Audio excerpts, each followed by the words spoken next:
It's time to talk about sex education. Ngina Kirori, over to you. Well, Melita, this is an age-old debate, complete with staunch opponents and proponents, and the argument about whether or not to include sex education in the school curriculum. Take a look. In a culture where talking about sex is still an uncomfortable conversation, the debate on whether or not to incorporate sex education into the school curriculum remains a highly divisive one.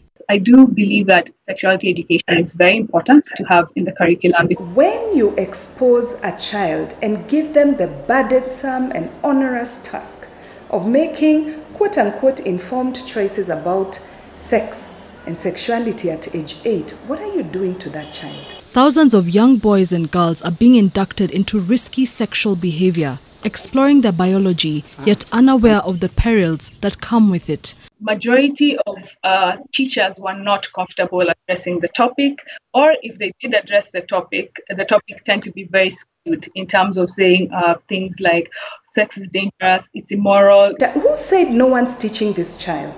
Has anybody taken the time to equip parents? The conversation we should be having is, how do we equip parents? However, they both agree that charity begins at home, uncomfortable as it may be, for most parents at least. It's not one stakeholder, it's a multitude of stakeholders, because for parents, and like you said rightly, it's an uncomfortable topic. And parents, however, need to be able to have those open, honest, respectful, and non-judgmental discussions with their children. The greatest danger still shall remain sex predators lurking about, strong enough to pin their prey down and oftentimes getting away with it. If the person who is vulnerable to abuse is not taught how to control or even how to see it so that they can speak out, then you can ban anything, but someone would still be able to abuse that child. As both sides of the debate agree to disagree, certain things remain constant.